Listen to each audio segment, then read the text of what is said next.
Hello बच्चों, और question is here, which of the following statements about enzyme is wrong. Enzyme के लिए कौन सा स्टेटमेंट रोंग है उसकी हमें बात करनी है।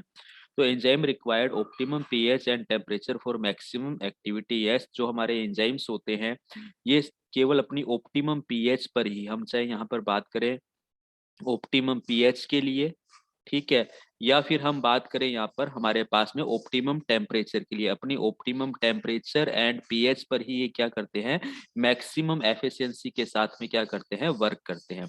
तो ये स्टेटमेंट तो हमारा बिल्कुल सही है।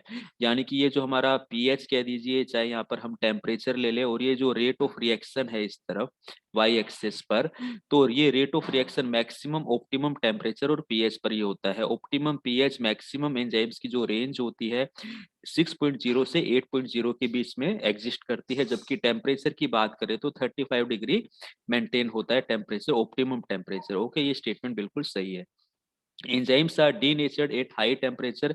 यस, हाई टेम्परेचर पर हमारे एंजाइम्स क्या हो जाते हैं, डीनेचर्ड हो जाते हैं, यानी कि एंजाइम स्ट्रक्चर हमारी क्या हो जाती है, डिस्ट्रॉय हो जाती है, और हमारी रिएक्शन क्या हो जाती है, फिनिश्ड हो जाती है। तो ये भी स्टेटमेंट बिल्कुल सही है। Enzyme are mostly protein but some are lipids. Lipid नहीं होते, ये स्टेटमेंट हमारा गलत हो गया। ये स्टेटमेंट हमारा बिल्कुल गलत स्टेटमेंट है, इसी कारण से ये ऑप्शन सही है, क्योंकि कौन सा स्टेटमेंट पूछा गया, रोंग स्टेटमेंट पूछा गया। तो सी ऑप्शन बिल्कुल सही जाएगा।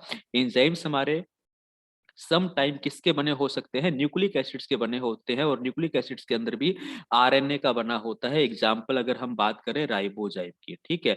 नेक्स्ट हम बात करते हैं, enzymes are highly specific. Yes, highly specific होते हैं, सबस्ट्रेट स्पेसिफिक होते हैं।